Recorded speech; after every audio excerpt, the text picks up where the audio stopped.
Eastern Wisdom and Modern Life with Alan W. Watts.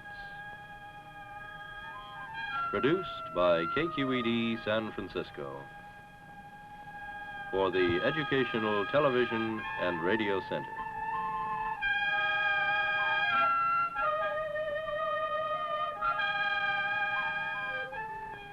Alan Watts is a scholar, lecturer, and the author of many widely read books on comparative philosophy and religion.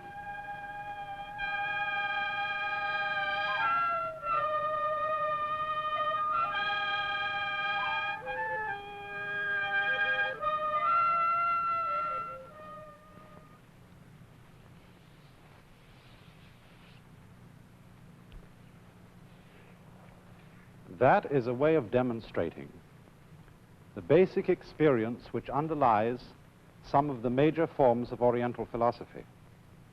And actually, this way of demonstrating it is taken from a kind of Chinese and Japanese Buddhism called Zen, which I'm going to be talking about quite a bit today, because Zen is one of the best examples of a philosophy, shall we call it, in which this experience is dominant.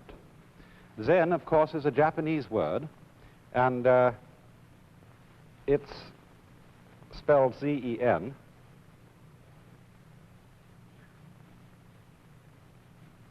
And that is the Japanese way of pronouncing the Chinese word Chan.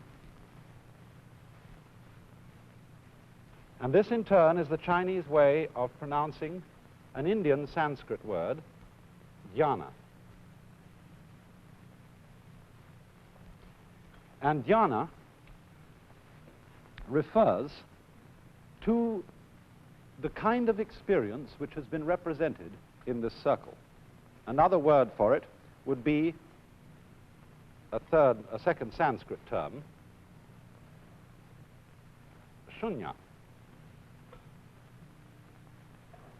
And the nearest we can translate shunya in English is emptiness or void. And so we might say this is an experience of the void. Before trying to explain what this is, and you know the funny thing is it really can't be explained because it has to be felt, because it's a transformation of one's basic feeling, one's basic consciousness of life. But I should mention first that it is characteristic of Eastern philosophy to be based on experience rather than ideas.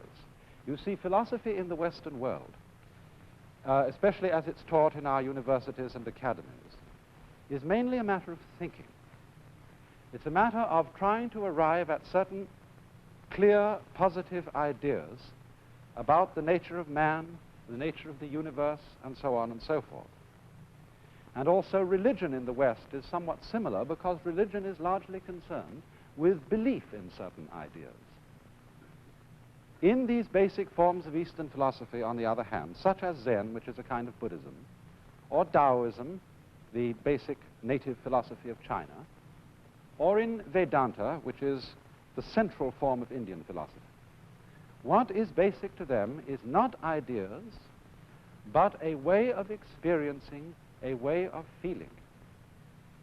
And this might be called, as it is here, the void, demonstrated by this circle.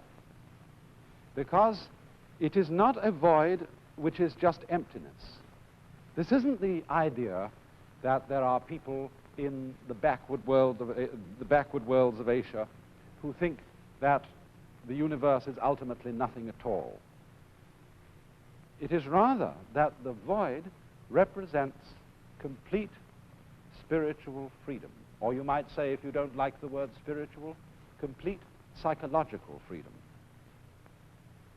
And therefore, I want to try, if I can, to communicate to you, to give you some idea of what this experience is. In Japanese, in Zen, it is called satori. I'll write that down. It's an unfamiliar word. S-A-T-O-R-I.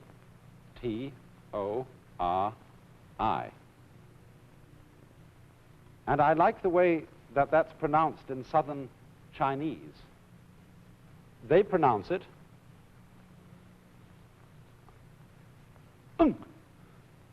because it's something that happens to you suddenly.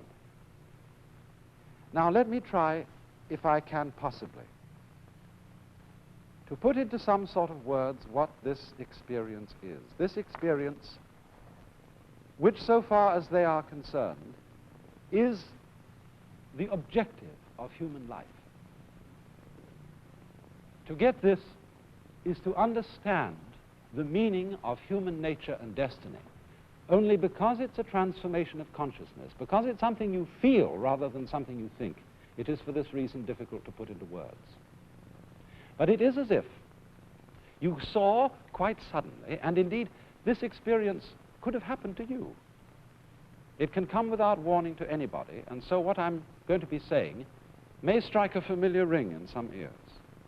But it is as if quite suddenly you became totally convinced that the way everything is in this universe and at this moment is absolutely right. And that's almost putting it too weakly. I'm not trying to talk about a sort of Pollyanna feeling where we say, well, this is the best of all possible worlds, and everything, however evil and however wrong, is going to work out all right in the end because it's a means to an end in some master design. I'm not saying that. I'm saying it is suddenly feeling that everything is right the way it is now, however appalling, however terrible. And you know it beyond a shadow of doubt. There are two other aspects to this experience as well. And although you feel them all together, we have to talk about them separately. While the first aspect is feeling that everything just as it is so right that you could say of it, this is why I'm alive. This is what life's all about. The second is that everything you see and feel seems to come to life in an extraordinary way. You feel the world as you've seen it before was seen almost in a dream. But it is as if just the ordinary things that were confronting you suddenly went, yeah, and came alive. And the third aspect of it is that you no longer feel yourself and what you are experiencing to be separated. Although you don't lose the feeling of the outline of your skin, you don't forget that I, or Joe Dokes, is a possible name by which you can refer to yourself. Nevertheless, it suddenly seems to you that your skin is no longer what divides you from the world, it's what joins you to it. What you see outside you is also you. Now, we ordinarily restrict the idea of ego, of I-ness, or of you-ness to some sort of psychological entity or process inside us which is in control of things. And we identify ourselves with a sort of controlling center. But in this experience, it is as if that center were suddenly enlarged to include the whole universe. You almost feel as if you were God, except that in Eastern thought, one doesn't think of God as a kind of omnipotent person. I mean, there are lots of people in our asylums who say, well, I'm God. I always like the story of the woman who insisted that she was God, and to humor her, someone said, well, if you're God, will you please explain how you managed to create the universe in 6 days? She said, I never talk shop. It isn't feeling God in that sense, as if you could do anything. But it is feeling that you and this whole world are one. And that in this experience of oneness and the sudden coming alive of everything, and the profound rightness, that's the only word I can use, the profound rightness of each moment, of this moment, however far it may seem to be short of one's ideals of perfection. This is it. And you say, having seen this, I can die content. This is what it was all about. Now, you might think at the same time that an experience of this kind is rather dangerous. I mean, supposing one did become convinced that everything just as it is the ideal, is right. Would this mean that you could go out and murder some rich relative in order to inherit their fortune? Does it mean you can do anything you like? That you can kick your father and mother, you can be cruel to your children, that you can steal and rob and anything? In a way, it does mean that. But that is only to say, isn't it, that we are free. And freedom is dangerous. But yet, freedom is one of the things which we cherish as one of our greatest possessions and privileges. But if we deny ourselves freedom, then we don't really have the power to act morally, because all true moral acts are not the acts we are bound to do. They are the acts we are free to do. But freedom is dangerous. The moment you teach a child to walk, you can teach it to kick its mother. The moment you teach a child to use a knife to cut up its steak with, the child can go and kill someone with a knife. Life is risky. Life is not safe. And so in the same way, this experience is not safe. But on the other hand, its content is so joyous that when people are profoundly happy, they are not in the mood, usually, to go out and slug someone. And so you might say, this experience, then, which is the foundation of these great forms of Oriental philosophy, that sounds wonderful. And I'd like to get it.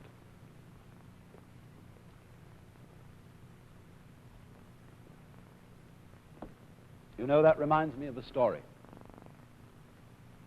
Once a fellow was traveling in England, and he'd lost his way and wanted to get to a certain village. And he went to a country yokel and said, can you tell me the way to Little Tuddenham? And the yokel scratched his head and said, well, sir, I do know where that is, but if I were you, I wouldn't start from here. And so in the same way, when one asks, how do I get this experience? That's not quite the right question. And to go out to get it is from the first the wrong approach. Because this sort of transformation of consciousness happens to a person only in the moment when, you might say, they give up grasping. They start to treat life not as something to be grabbed, when their whole approach to things is no longer clutching. You know, it was a basic teaching in Buddhism that the root of all human suffering is clinging or grasping. Just in the same way as I was suggesting on a previous program, that you can't cling to your breath without losing it. You have to let go of your breath. And for that reason, the word that is used in Buddhism for this experience, it's another word, familiar to you all, nirvana, literally means blow out. Whew. Don't hang on. Don't clutch life.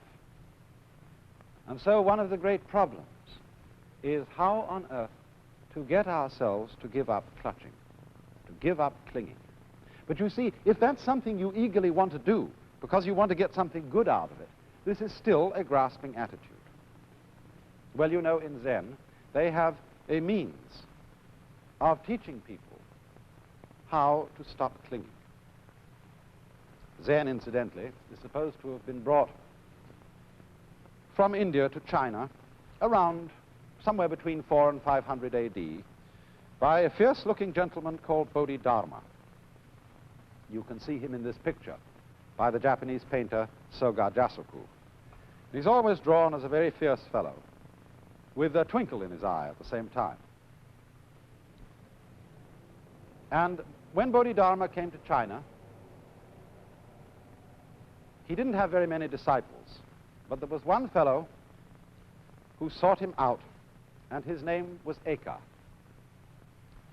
And Eka came to Bodhidharma and said, "Sir, I want you to accept me as your disciple." And Bodhidharma replied, "I have nothing to teach. What I understand is an experience, in other words, and I can't put it into words, and therefore go away, I can't teach it to you." But Eka insisted on being taught, and he waited outside Bodhidharma's cave in the snow, and if you look in the picture by Seshu, you can see Eka standing out there, and Eka got so persistent, and Bodhidharma so persistent in his refusal to teach him, that at last Eka cut off his arm and handed it to Bodhidharma, saying, "Look, here is the testimony of my sincerity. Please, take me as your disciple." So Bodhidharma said, "All right, what do you want?" And Eka replied, "I have no peace of mind. Please pacify my mind." And by mind, of course, he meant his soul, his self. So Bodhidharma said, "Bring out your mind here before me. I'll pacify it." But Eka said, "When I look for my mind, I can't find it." Bodhidharma said, "There, I have pacified your mind." And at that moment, Eka had his satori. In other words, he had the experience I've tried to describe to you. Because Bodhidharma made him really struggle to catch hold of himself, to find that separate ego, that controlling center which all of us tend to believe ourselves to be. But you know, when you look for it, you can't find it. It's like, they say lunatics sometimes sitting in an asylum are doing this.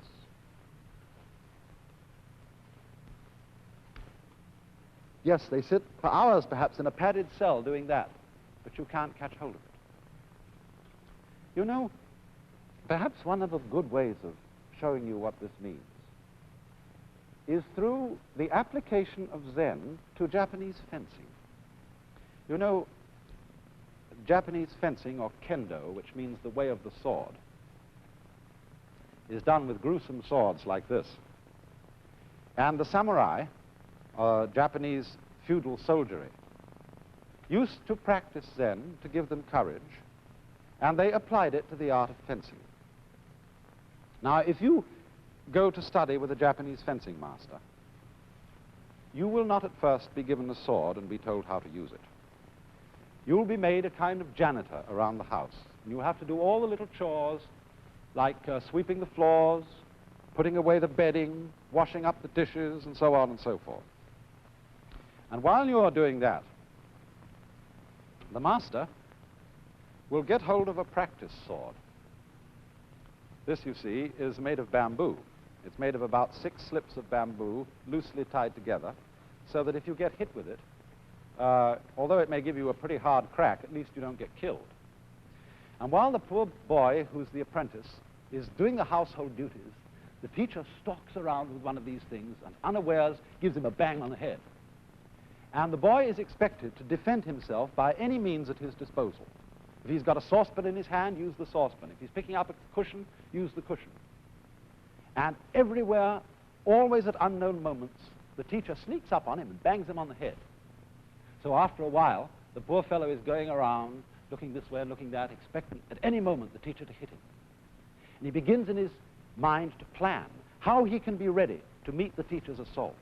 And as he goes along a passage, he's expecting the teacher to come right round the corner at the end, and instead of that, just as he's all ready to defend himself, doing, he gets hit on the head from behind. Now, when this has been going on for a little time, there are only 2 possibilities. The apprentice gets a nervous breakdown and quits, or he learns. And what does he learn? He learns that the teacher will always outwit him, that he can never be prepared for an unexpected attack. And so he gives up trying to control the situation. He gives up trying to prepare. In other words, he just wanders around, just like this. Oh, maybe it hits, maybe it doesn't. He gives up caring whether he's going to get hit or not. And at that moment, the teacher gives him the practice sword and says, now you can begin to learn fencing. Because the importance of this is simply that if, say, you're faced with a group of attackers, and you don't know where the next attack is coming from. If you are ready to go for this fellow, and this one is going to come at you, and you're all set to go for him, you have to withdraw from here to go here. But if you're in a middle position, and you're not tensed in mind in any particular direction, you're ready to go in all directions, wherever the attack may come from. And so in exactly the same way, the Zen way of teaching teaches one to see that you cannot be in complete control of your whole life situation. You cannot, in other words, fundamentally possess yourself. And so they set you the problem of trying to find out who you are. Who is the knower behind all your experience? Who is the experiencer? Who is the ego, the I? And they make you search for it and search for it and search for it. Or you could put this in another way. They ask you, and this really amounts to the same thing, act with total sincerity. Show me, in the Zen way of putting it, who you were before your father and mother conceived you. In other words, show me your real, basic, original self. And this means perform an absolutely 100% genuine and sincere act. Well, you know how it is when you try to be sincere. When you try to be natural, you know jolly well that you're trying and that everything you do is a fake. And so in the same way, the Zen student finds out that he cannot act 100% genuinely with his whole being. And he gets frustrated again and again and again as the teacher rejects every attempt he makes to show him his real self. Until the moment comes when he suddenly realizes, not just as an idea, but something that he knows in his whole body, he knows with his very bones, that it can't be done. You cannot intentionally be natural. And he gives up. And that moment of giving up is just the same as when the student of the sword gives up trying to prepare to defend himself. And in the moment when we let go of ourselves in that way, zoop, there comes upon us this experience of the void, of complete freedom, or as we might say in psychological language, being free from blocking. You know, blocking is when you are stalled by something. When somebody says something to you that fundamentally embarrasses you, or when an event happens in life which, as it were, knocks the wind out of your sails, you are blocked. And to be free from blocking, to be free from being stopped, being phased, is part of the Satori experience.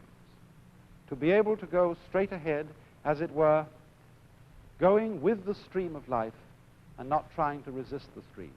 Just as, for example, if you were actually swimming and you got caught in a strong current, if you try to swim against it, you're perfectly sure to drown. But you have to learn in that situation to turn round and go with the stream, let it carry you, and then in that moment, you and the stream become one. The whole force of the stream becomes one with your own body.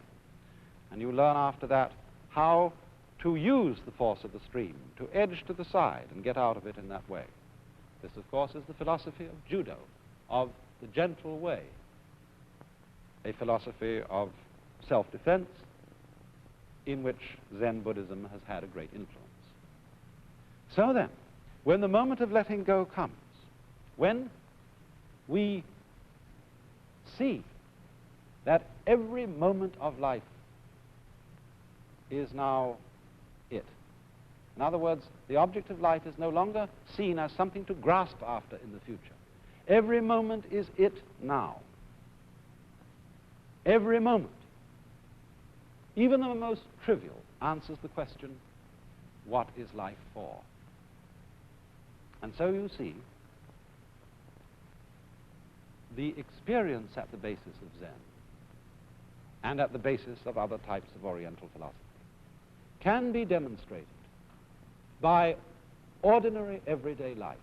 That's why in Zen teaching, those old masters in China didn't like to answer questions about philosophy with wordy explanations. They had quite a different way of going about it. I remember one case where a Confucian scholar came to a teacher and said, "Please explain to me your secret teaching." And the teacher replied, "Well, there's a saying in your own master Confucius, which very well puts it. When Confucius said, 'My disciples, do you think I am holding anything back from you? Indeed, I am holding nothing back.'" And that was all he said. And so the Confucian scholar was a bit perturbed and said, "Well, what do you mean?" And the Zen teacher said, "Well, forget it. I don't want to talk about it anymore."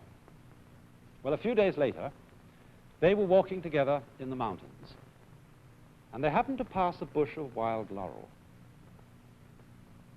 And the Zen teacher turned to the Confucian scholar and said, "Do you smell it?" The scholar said, "Yes."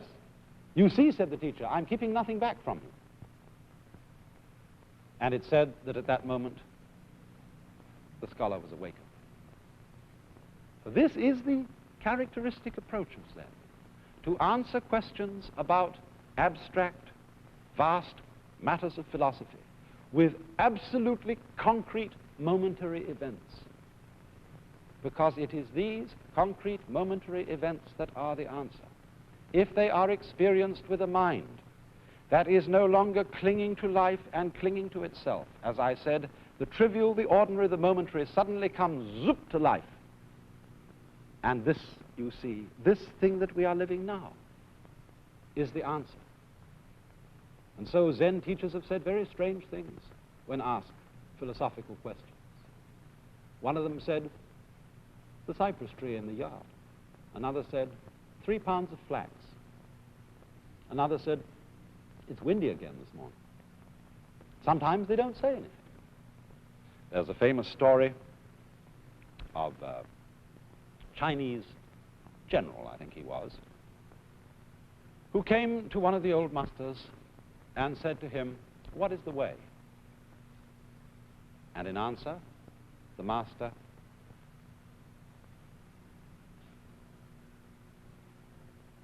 teacher said, "I don't understand." The master said, "Cloud in the sky, water in the jar."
This is National Educational Television.